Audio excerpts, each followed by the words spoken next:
Então nós vamos começar hoje falando sobre idolatria, eu vou falar sobre bênção.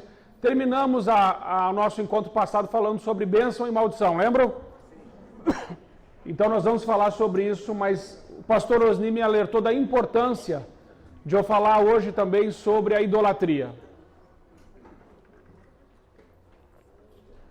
Então nós vamos falar sobre idolatria. E aí, antes de eu começar a falar sobre a idolatria, só para constar aqui entre os irmãos, quantos vêm de um lar católico? Então é contigo que eu vou falar. É contigo mesmo. Eu também venho de um lar católico, vocês sabem. Eu, com 12 anos, já tinha lido a Bíblia toda, mesmo estando no lar católico. E lendo a Bíblia toda, não entendia. E se perguntar se eu entendo hoje, mais ou menos, porque não é bem assim. Mas eu fui lendo, não entendia muita coisa. E ficava perguntando para minha família, como é que é isso, como é que funciona aquilo. E também do lar, pelo menos de onde eu vim, embora meus pais são muito religiosos, mas não tinham intimidade com a palavra. Ficava mais naquele folheto litúrgico da Igreja Católica, da qual eu vim, e ficavam mais naquele folheto, daí umas orações que tinham nos livrinhos, mas a Bíblia mesmo não tinha um costume de ler. Mas eu gostava de ler, e lia, e fiquei apegado à Bíblia e à Palavra de Deus. Porém, não conseguia compreender muitas coisas. É com o passar dos anos que Deus foi permitindo coisas irem acontecendo na minha caminhada. E eu falei para os irmãos das coisas que aconteceram na minha casa antes da minha conversão, lembram? E aí me converti realmente ao Senhor Jesus. E a palavra de Deus continuo estudando até hoje. Mas percebo que muita gente ainda tem dificuldade com este assunto, que é a idolatria. Por isso eu desenvolvi um estudo sobre a idolatria para abençoar a sua vida, minha vida, a nossa casa, a nossa família. Então vamos dar uma olhada nisso hoje e vamos entender o que a idolatria pode roubar de nós, mas também o que a verdade de Deus, que a palavra de Deus diz sobre nós, pode nos libertar nesse assunto. Então, raízes da idolatria. Deixa eu ver se eu fiquei. O que você já viu que eu coloquei uma foto de uma pessoa que está sem visão nenhuma. Idolatria. Na ignorância, perdemos a referência. Na ignorância, perdemos promessa.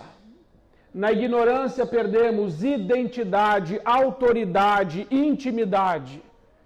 Nós vamos ver que a idolatria é pura ignorância e que rouba de nós todas essas coisas e ainda mais. Na ignorância perdemos a referência. Ignoramos a verdade por confiar na fonte e na tradição recebida. Veja Atos 17:10. E logo os irmãos enviaram de noite Paulo e Silas a Bereia, e eles chegando lá foram à sinagoga dos judeus. Ora, estes foram mais nobres do que estavam em Tessalônica, porque de bom grado receberam a palavra, examinando cada dia nas Escrituras se estas coisas eram assim. 1 Pedro 1, 18 e 19. Sabendo que não foi com coisas corruptíveis como prata e ouro, que fostes resgatados da vossa vã maneira de viver, que por tradição recebestes dos vossos pais, mas com o precioso sangue de Jesus, como de um cordeiro imaculado e incontaminado. Irmãos, a primeira coisa que nós precisamos entender, que 1 Pedro 1, 18 e 19 está dizendo que nós não fomos libertos, comprados por coisas corruptíveis como prata e ouro, e não fomos resgatados da nossa vã maneira de viver, que por tradição recebemos dos nossos pais.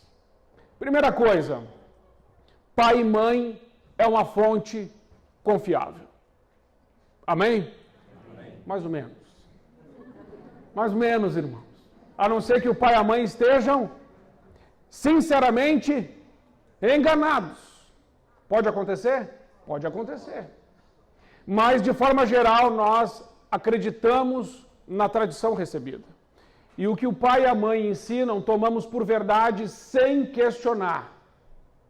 Então, quando você era pequeno, sua mãe falou assim para você: não põe o dedo na tomada, porque isso dá choque. Aí você foi lá, enfiou um clipes lá dentro, tomou um baita de um choque e falou: a mãe tinha razão. O pai fala assim: menino, presta atenção, não faça isso que isso vai dar errado. Você fez, deu errado, o pai tinha razão. E aí você vai crescendo e vai aprendendo a acreditar e a confiar na fonte. O pai e a mãe são a fonte.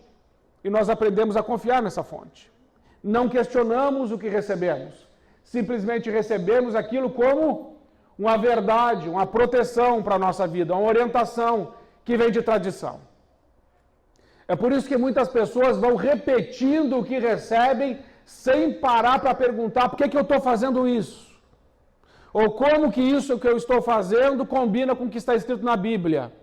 A tradição que eu recebi, ela combina com as Escrituras, ou a tradição que eu recebi não combina com as Escrituras? E muita gente abandona as Escrituras e fica com a tradição. Porque a tradição pode ser a cadeia do inferno na vida de uma pessoa.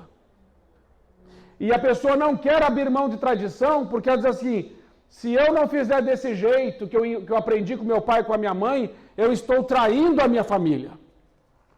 Por isso eu vou fazer desse jeito. Mas se a Bíblia está dizendo para fazer diferente, e aí, você vai ficar com o quê? Com a sua tradição? Ou você vai ficar com a palavra de Deus? Porque Jesus disse que aquele que ama o pai e a mãe mais do que ele, não é digno dele.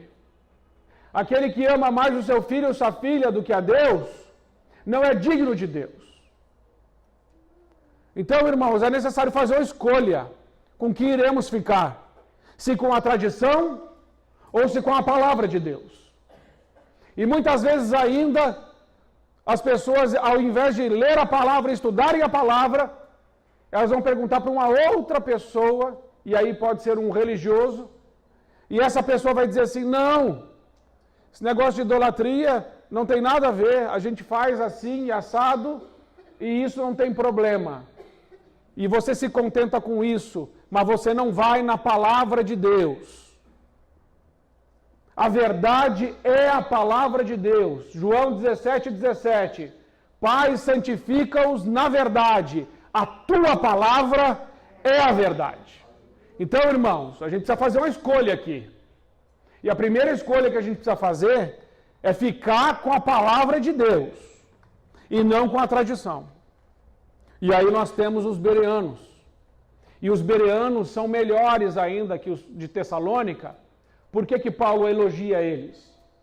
Chegando lá, foram à sinagoga dos judeus. Ora, esses foram mais nobres do que estavam em Tessalônica, porque de bom grado receberam a palavra, examinando nas Escrituras se as coisas eram assim mesmo.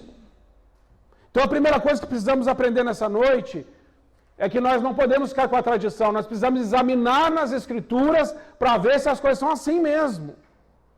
Porque senão, irmãos, vamos viver sinceramente enganados e presos. Achando que está liberto, mas não está. Achando que tem um relacionamento autêntico, mas não tem. Então vamos olhar um pouco mais a fundo isso. Na ignorância perdemos a promessa. Deus disse tanto no Velho como no Novo Testamento: santos sereis, porque eu, o Senhor, sou santo. Origem hebraica, Kadash ou Kadosh, que significa sagrado, separado, consagrado. E por isso também Jesus, para santificar pelo seu próprio sangue, padeceu fora da porta. Primeiro ensinamento. Quem é santo? Em primeiro lugar, Deus. Só Deus é santo? Como o povo de Deus é santificado? Pelo sangue. pelo sangue. E aí hoje eu trouxe para aprofundar esse estudo, porque aqui não é pregação, aqui é estudo. Amém, irmãos? Amém. Às vezes eu prego, mas é uma falha, uma coisa de pastor. O certo é o ensino. Daniel, coloca aquela para mim do sangue, faz favor. Eu vou continuar aqui na idolatria, mas eu preciso aprofundar com você um estudo sobre o sangue de Jesus.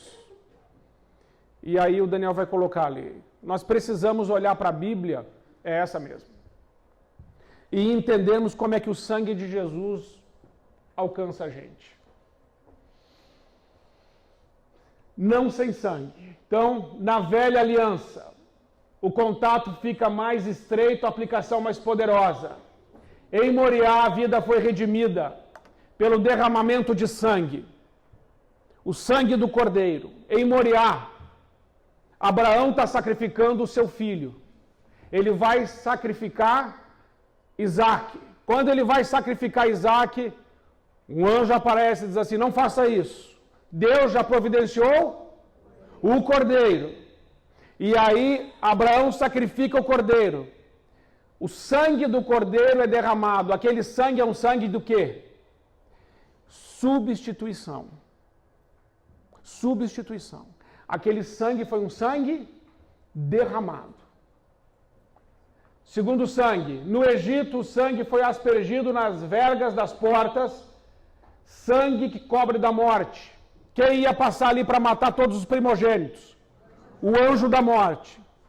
Aí então Moisés recebe uma instrução de Deus, pega o sangue do cordeiro e passe o sangue do cordeiro nos umbrais das portas. E quando o anjo da morte passar, vendo o sangue, não vai entrar.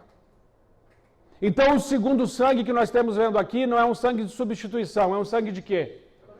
Proteção. Terceiro sangue, no Sinai, porém, foi aspergido sobre as próprias pessoas. Então, Moisés vai aspergir o sangue sobre as pessoas. Êxodo 25:8. Depois que Moisés asperge o sangue em Êxodo 24, o que Deus fala em Êxodo 25? Eu vou habitar no meio? Perceba, o sangue primeiro foi derramado no altar. O segundo sangue foi nas vergas. O terceiro sangue tocou as pessoas.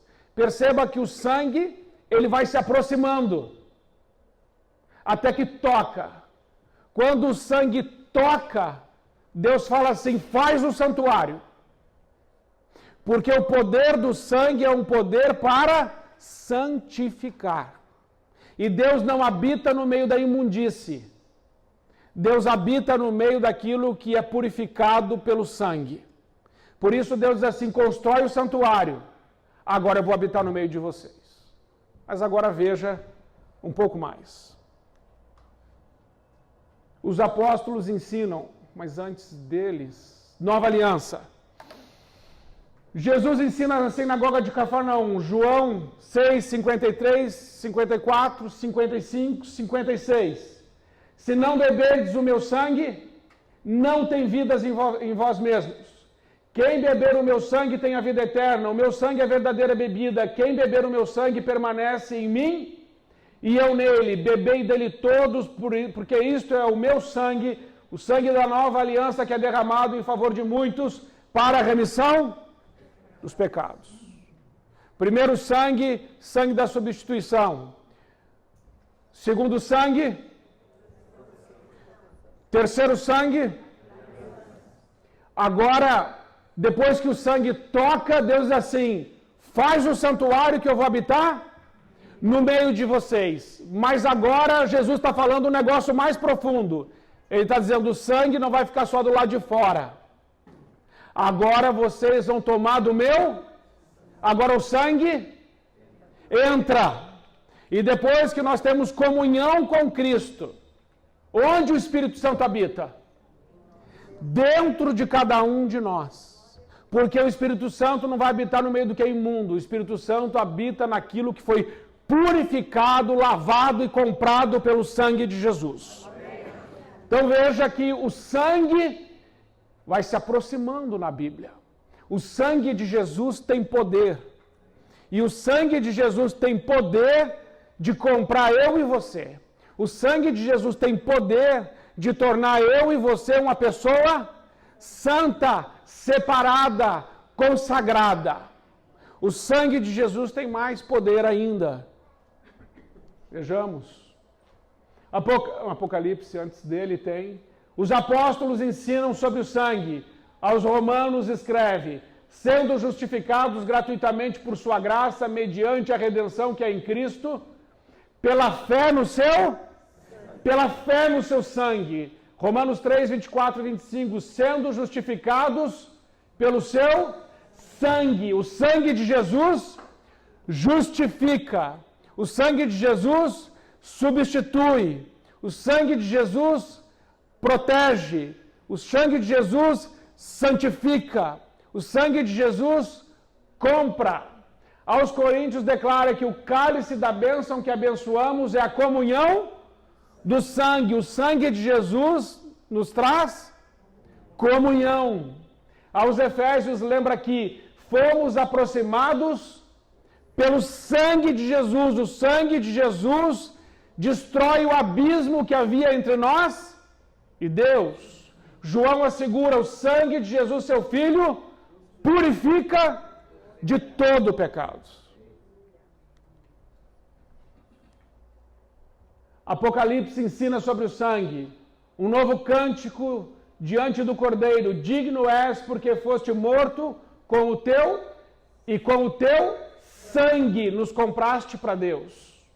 Sobre uma grande multidão que ninguém podia contar, foi informado: são estes que lavaram as suas vestiduras e as alvejaram no sangue do Cordeiro. E essa ali, irmãos, ali somos nós. Mais um cântico de vitória sobre a derrota de Satanás. Eles, pois, venceram por causa do sangue. Nós vencemos Satanás pelo sangue de Jesus. Irmãos, o sangue de Jesus é poderoso.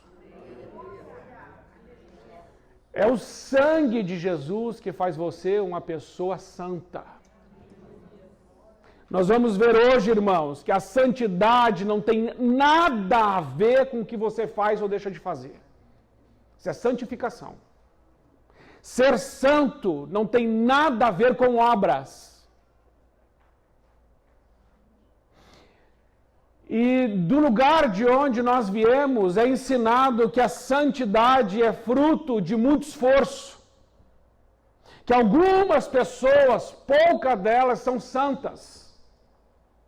E que para ser santo precisa ser beatificado. E aí alguém fez algum pedido para aquele morto, coisa que a Bíblia proíbe, que não se converse com os mortos. E aí houve uma graça que foi respondida, aí é beatificado, aí é canonizado, aí é que vira um santo. Virou um santo. Que papo furado, irmão. Está na Bíblia não. Isso é tradição. Está vendo a tradição? A tradição é forte, irmãos. Quem acompanhou as notícias aí, viu? A tradição é forte. Da irmã lá, Açúcar. Não posso falar o nome, uma questão, né? Ética. Da irmã Dulce. Você viu lá? Não viu? Tá lá. E o pessoal todo lá. Aquela mulher é uma santa. Não é mais do que eu e você. Não é mais do que qualquer um que tenha sido comprado pelo sangue de Jesus. Irmãos, isso precisa ser bem entendido. Isso tem a ver com a nossa autoridade espiritual. Nossa identidade em Deus. Então vamos lá. Perdão, não sem sangue. Levíticos 17:11 vai dizer que a vida está no sangue. Deixa eu voltar aqui. Porque a alma da carne está no sangue, pelo que vou-lo tenho dado sobre o altar para fazer expiação pela vossa alma. Porque é o sangue que fará expiação pela alma. Daniel, pode voltar para a idolatria? Agora que você entendeu um pouco melhor a história do sangue, a gente volta para entender um pouco melhor como a idolatria rouba de nós aquilo que Deus fez por nós.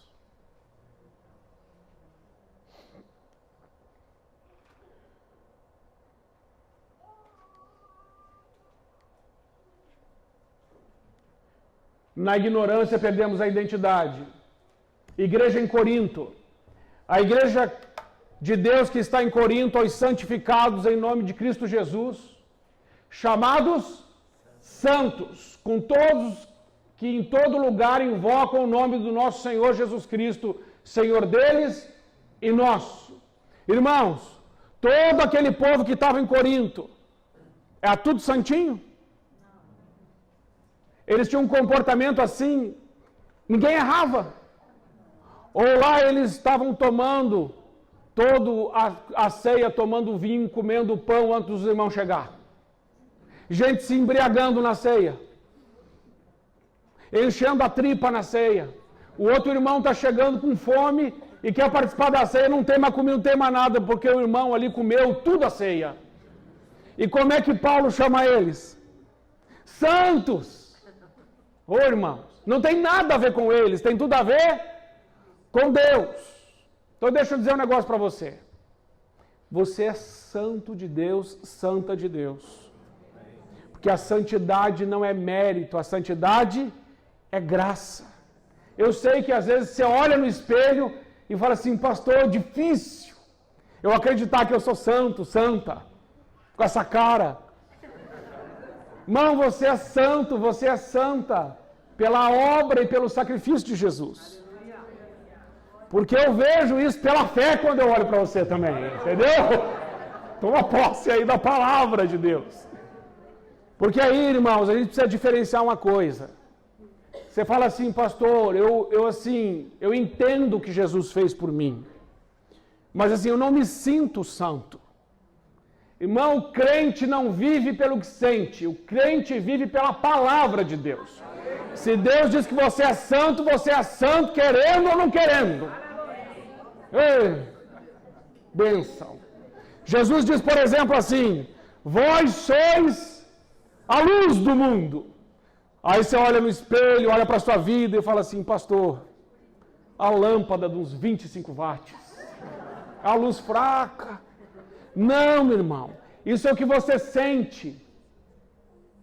A verdade é o que Jesus disse. Você é a luz, e aonde a luz chega, as trevas têm que recuar. Irmãos, tem muita gente perdendo batalha no mundo espiritual porque os sentimentos estão roubando a verdade da palavra. E aí, às vezes, você pode idolatrar o pastor, você pode idolatrar não sei o quem, não idolatre nada. Deus é Deus, você é um santo, uma santa separado de Deus. Porque a hora que você aceitou Jesus, Ele te tirou da morte para a vida, das trevas para a luz, do inferno para o céu, do ceticismo para a fé, da tristeza para a alegria. Pertence ao Senhor. Então, se você não tomar posse disso, na hora da crise, na hora do problema, na hora do vale, você vai deixar que o seu sentimento diga para você o que você deve fazer. Mas você vai dizer para ele, cale-se. Eu sou o que Deus diz que eu sou. Agora veja, irmãos, estava atendendo um caso hoje ainda, de uma moça que recebeu, como nós estamos ainda na parte de família, a moça recebeu uma palavra do pai dela. E a palavra do pai dela é, você é fraca. Ela recebeu essa palavra na infância. E aí nós estávamos fazendo um mapeamento dela. Tem uma parte do mapeamento que são palavras de maldição que foram lançadas sobre você, sobre pai, que pai lançou, mãe lançou, a autoridade sobre a sua vida lançou, e uma outra parte que diz assim, agora relacione as palavras de maldição que se cumpriram. E ela colocou ali, meu pai disse que eu sou fraca, mas lá onde estava escrito assim, relacione o que se cumpriu, ela não colocou.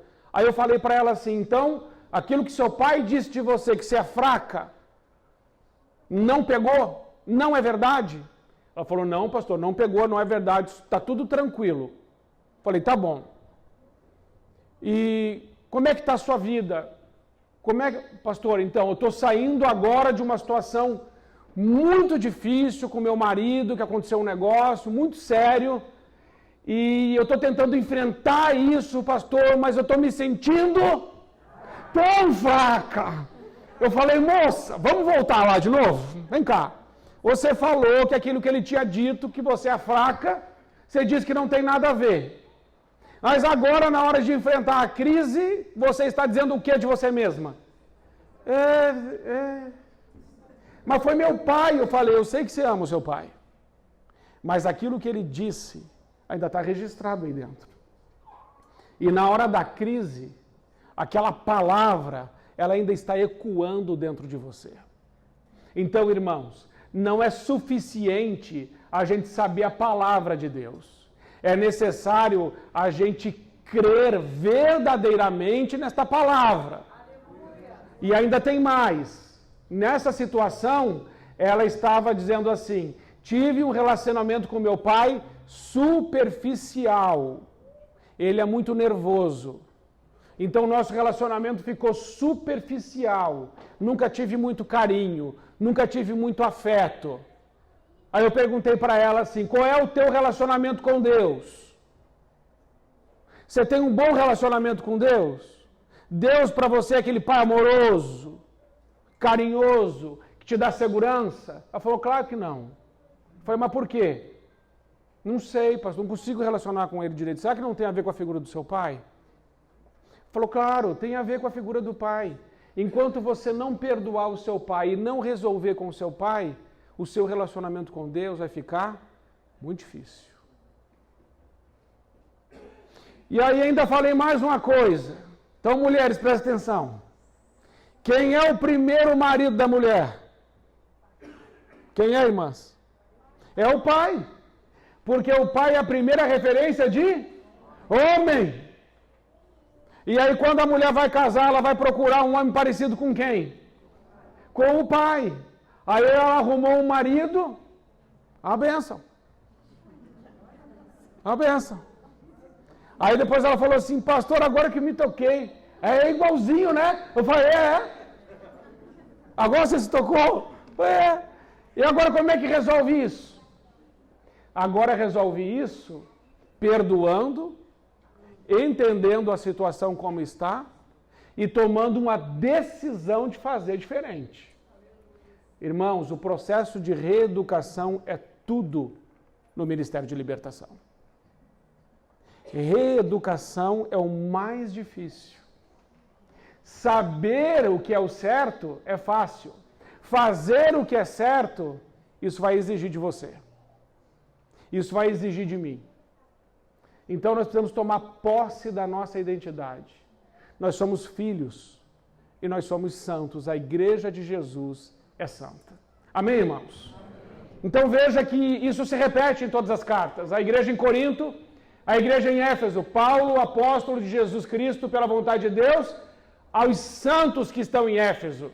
Igreja em Filipos, Paulo e Timóteo, servos de Jesus Cristo, a todos os santos em Cristo Jesus que estão em Filipos. A igreja em Colosso, aos santos e irmãos fiéis em Cristo. Santo significa separado, consagrado, comprado. Na ignorância perdemos a intimidade, porque há um só Deus e um só mediador entre Deus e os homens, Jesus Cristo. 1 Timóteo 2,5. E a Jesus, o mediador de uma nova aliança, e ao sangue da aspersão que fala melhor que o sangue de Abel. Hebreus 12:24. Jesus, o mediador. Não é um, é o mediador. E nenhum outro há salvação, porque também debaixo do céu nenhum outro nome há dado entre os homens pelo qual devamos ser salvos. Disse-lhe Jesus, eu sou o caminho, a verdade e a vida. Ninguém vem ao Pai senão por mim. Irmãos, olha a ignorância da idolatria agora. Então você tem um objeto de idolatria. O homem cria um objeto de idolatria. Pode ser uma pessoa, pode ser um objeto. E aí ele vai conversar com o objeto da idolatria dele, seja o que for. Mas vamos supor que seja um santo famoso. Aquela pessoa está fazendo um pedido àquele santo. E ao mesmo tempo, mais umas 200, 300, quem sabe 1000 pessoas, ou muito mais, estão fazendo o mesmo pedido ou outros pedidos àquela mesma pessoa. Me diga, irmãos, qual é a única pessoa que é onipresente, onisciente, onipotente? Deus. Esses atributos, onisciência, onipresença e onipotência, são atributos exclusivos de Deus. E aí a pessoa vai, chega diante daquela outra e faz um pedido e outras estão fazendo também. Me diga, que atributo é necessário para que aquela pessoa que eles se dirigem fazendo pedidos ouça os pedidos? Que atributo é necessário para ouvi-los? Onisciência, pelo menos. Para conhecer tudo o que está sendo dito. Mas se esses atributos são só de Deus, como então ouve? Como ouve? Olha a ignorância. Olha como a idolatria emburrece. A idolatria burra, irmãos. A idolatria é fruto de uma tradição cega, surda, muda. Não vai conseguir ouvir porque não é onisciente. Segunda coisa, se você olhar na história da igreja e ver na igreja primitiva, a raiz da igreja, Paulo, Pedro, todos os outros, bispo Dionísio, o bispo de Alexandria, o bispo Cipriano, os pais da igreja. E digam, irmãos, qual era o santo de São Pedro? Qual era o santo de Paulo, São Paulo? Qual é o santo de Lucas, de Mateus, de Dionísio, de Cipriano? Qual o santo deles? Esses santos, chamados pela igreja, não tinham santos. O relacionamento deles era direto com Deus. Se os santos não tinham santos, por que pessoas têm santos? Esquece o futebol. Por quê? Tem gente que já me olhou assim, com aquela cara. Não faz sentido. Nem pela tradição faria sentido. Então não tem os atributos. A Bíblia é clara. Nós não devemos falar com os mortos. Mas uma pessoa que faz uma oração, uma pessoa que já morreu, está falando com quem, irmãos? Com os mortos, desobedecendo as Escrituras. Por isso a idolatria, ela não faz sentido de nenhum jeito. Mas ela permanece por causa da tradição. E é por isso que os bereanos são melhores e mais excelentes que os de Tessalônica, porque examinam as Escrituras. O meu desejo e a minha oração é que a sua casa seja assim. Que a partir de você toda idolatria seja realmente destruída em nome de Jesus. Porque, irmãos, isso é uma lepra no nosso meio. É uma lepra no nosso meio. Isso é algo que está impregnado no nosso meio. E olha, irmãos, se tem uma coisa que Deus abomina, é a idolatria.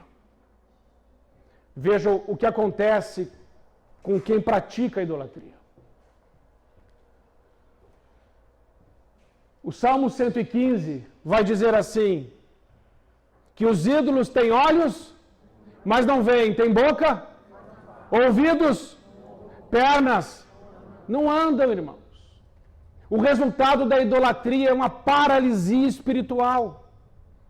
Você não enxerga, você não ouve, você não fala, você não caminha, você está paralisado espiritualmente, você não avança. E aí nós temos uma oração que eu fiz em cima do Salmo 115, dos versículos 5 ao 18. Aonde eu escrevi assim, em nome de Jesus Cristo, os meus olhos podem ver a glória de Deus. A minha boca confessa que Jesus Cristo é o Senhor. Os meus ouvidos entendem a palavra de Deus. Os meus pés são formosos, eles andam nos retos caminhos do Senhor. As minhas mãos abençoam, erguem os fracos e apontam para Cristo, o Senhor da minha vida. A minha casa confia no Senhor. Ele é o meu auxílio, o meu escudo. Eu temo ao Senhor, confio no Senhor. Ele é o meu auxílio e o meu escudo. O Senhor se lembrou de mim. Ele me abençoou e abençoará a minha casa para sempre. O Senhor abençoa os que temem o seu nome, tanto pequenos como grandes. O Senhor aumentará cada vez mais a minha família. Eu sou bendito do Senhor, que fez os céus e a terra, e a minha linhagem é santa. Os céus são os céus do Senhor, mas a terra deu aos filhos dos homens. Os mortos não louvam ao Senhor, nem os que descem ao silêncio. Mas nós, eu e a minha família, bendiremos ao Senhor desde agora, para sempre. Louvai ao Senhor. Amém, irmãos? Irmãos, são orações assim que nós devemos fazer sobre nossa casa, sobre nossa família.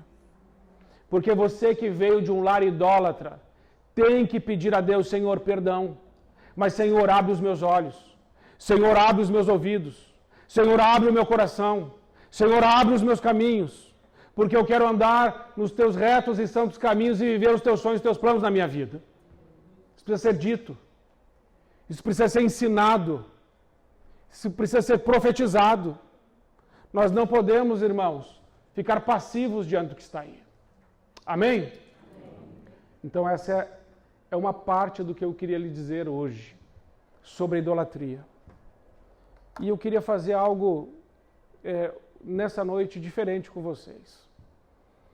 A palavra de Deus ensina, e eu hoje fiz menção, de palavras de maldição que são lançadas sobre as pessoas. A palavra de Deus ensina que tudo que foi criado por meio da palavra.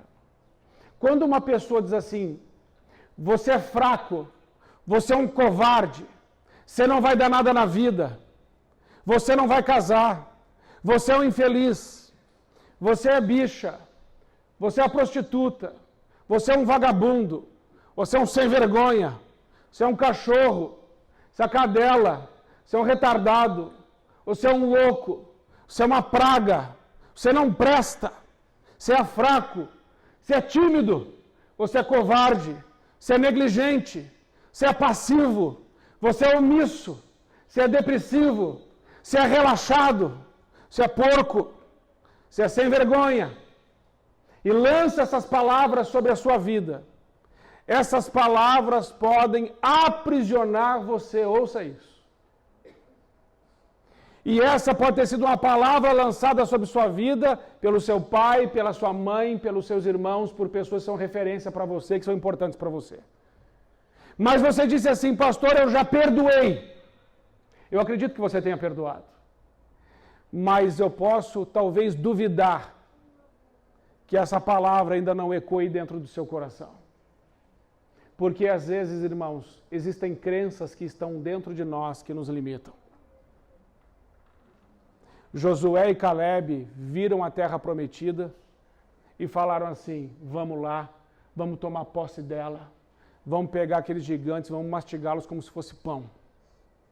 Mas os 10 espias ainda olhavam para si mesmos e diziam assim, nós somos como gafanhotos. E eles são gigantes. Eles viram ou não viram os sinais de Deus no deserto? Eles viram ou não viram os milagres? Eles comeram do maná todos os dias. Eles tomaram da água todos os dias. Havia nuvem. Havia uma coluna de fogo. Isso não foi o suficiente para arrancar daqueles corações aquela palavra que deixou eles prisioneiros quando saíram do Egito, do domínio de Faraó. Faraó é um símbolo para Satanás, Egito é um símbolo para o mundo, e eles estavam cativos naquele lugar, eles passaram pelo deserto, eles viram os sinais de Deus, mas eles ainda estavam presos. E por causa disso, continuaram andando em círculos. Irmãos, existem palavras que podem aprisionar nossas vidas. Existem palavras que nunca deveríamos ter ouvido. Existem palavras que nós nunca deveríamos ter dito. E existem palavras que nunca deveriam estar mais ecoando no nosso coração, mas estão. E logo Deus vai usar os seus lábios para abençoar a sua família. Logo Deus vai usar os seus lábios para profetizar sobre a sua casa. Mas isso não pode ser somente um ritual, uma liturgia. Primeiro Deus trabalha em nós. Depois Deus trabalha através de nós. Por isso, eu quero convidar você hoje a liberar perdão por toda a palavra que você recebeu que foi negativa, mas também para você começar a tomar posse de uma outra palavra, da palavra de Deus. Porque a palavra de Deus diz que você, presta atenção nisso, você é mais do que vencedor. A palavra de Deus diz que você pode todas as coisas nele que te fortalece. A palavra de Deus diz que você é a luz do mundo, você é sal da terra, você é um instrumento de justiça, você é um canal da graça de Deus, você é templo do Espírito Santo, casa de Deus, morada do Altíssimo, você é concidadão dos santos, você é família de Deus, você é co-herdeiro de Cristo, você é concidadão dos céus. A palavra de Deus diz que você é filho de Deus. A palavra de Deus diz que você tem um Deus, que Ele é a tua rocha, que Ele é a tua força, que Ele é teu escudo, que Ele é teu refúgio, que Ele é o teu socorro bem presente nos momentos de angústia, que Ele é teu amigo, Ele é teu pai, Ele é teu libertador, Ele é o teu pastor, Ele é o maravilhoso, o conselheiro, o Deus forte, o Pai da eternidade, o príncipe da paz. Diz que Ele é o Rei dos reis e o Senhor dos senhores, o Alfa e o Ômega, o primeiro e o fim, o ancião de dias. Ele é o bom pastor, Ele é o Deus que está aqui nesta noite presente aqui. E Ele é o Deus que tem uma palavra para abençoar a tua vida. Você não pode ficar passivo, você não pode ficar omisso. É necessário um posicionamento de dizer: Senhor, nesta noite eu vou liberar perdão sobre o que foi dito sobre mim. Porque agora no dia 5, o Senhor vai fazer alguma coisa sobre a minha casa. E vai ser alguma coisa tremenda da parte do Senhor. Uma profecia sobre a minha família que vai sair dos meus lábios. Irmãos, isso não pode ser um ritual, porque ritual e liturgia não libertam. O que liberta é Jesus. E o que liberta é a nossa resposta para Jesus. Deixa eu te dizer algo. Tem muita gente que está ficando prisioneira por causa da sua reputação. Por causa da sua reputação. Em Lucas capítulo 5, tem um homem que é leproso e ele vai até Jesus. A Bíblia vai nos ensinar que a lepra é uma doença contagiosa. O leproso tem que morar fora da cidade, nas aldeias, ou num buraco, numa cova, isolado. Mas depois que Jesus prega o Sermão do Monte, aquele homem vai até ele. Ele corria o risco de vida. Ele poderia ser morto ali. Mas Lucas vai dizer que aquele homem estava cheio de lepra. E por estar cheio de lepra, a única esperança dele é Jesus. Porque a medicina não poderia ajudá-lo. A religião não pôde ajudá-lo. Ninguém pôde ajudar aquele homem. Todos que tentaram ajudá-lo não conseguiram. Então só lhe resta uma esperança. E a sua esperança é Jesus. E aquele homem vai até Jesus. E a Bíblia vai dizer que aquele homem estava leproso. Irmãos, nós podemos ter lepra no coração. A lepra não sai com banho. A lepra não sai com sabonete. A lepra não sai com esfregadinha. A lepra está dentro de nós. A lepra é como o pecado. A lepra é como a injustiça. Ela impregna dentro. Por isso, irmãos, a lepra é semelhante ao pecado. O pecado não está fora. O pecado está dentro. Algumas pessoas dizem assim: coloque o homem num ambiente perfeito. Os filósofos já disseram isso. O homem é fruto do seu meio. Por isso, se colocar o homem num ambiente perfeito, então vai ficar tudo bem. O homem já esteve no ambiente perfeito.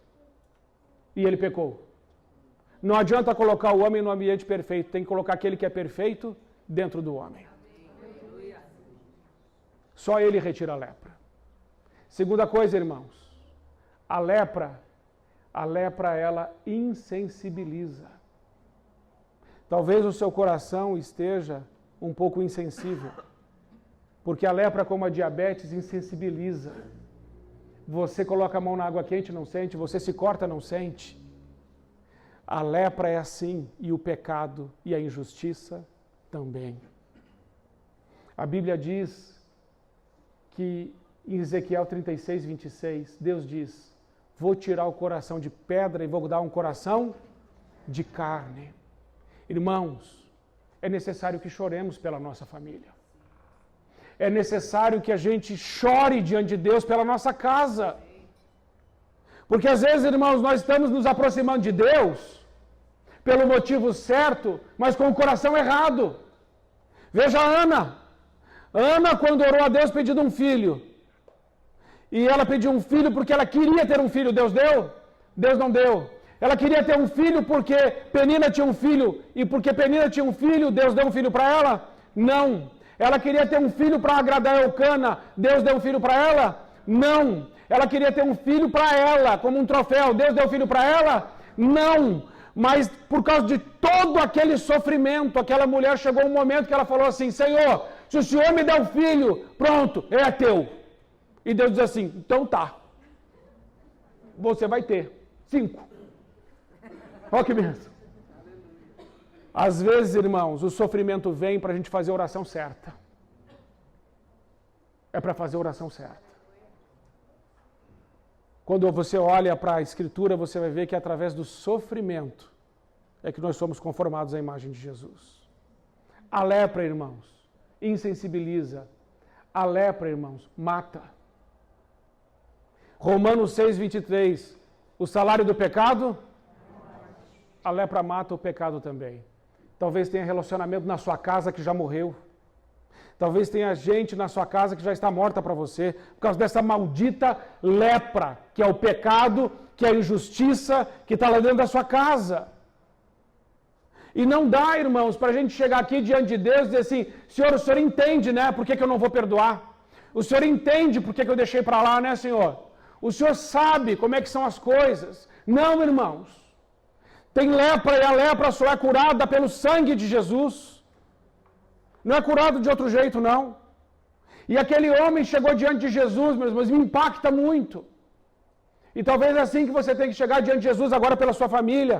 Aquele homem diz assim para Jesus: se queres, bem podes limpar-me.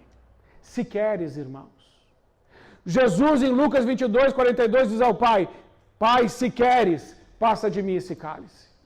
Irmãos, um homem totalmente leproso, ele estava à beira da morte, mas ainda assim ele não impôs nada para Deus. Ele não disse assim: eu determino, faz isso, Senhor, faz aquilo, Senhor. Ele disse: não, se queres, Senhor. Olha a submissão. Só que o Evangelho mostra que aquele homem chegou e ele se prostrou com o rosto no chão. Lucas diz que ele colocou o rosto no chão. Marcos diz que ele se ajoelhou e Mateus diz que ele adorou. Como ele chegou diante de Deus? Com o rosto no chão, de joelhos, adorando.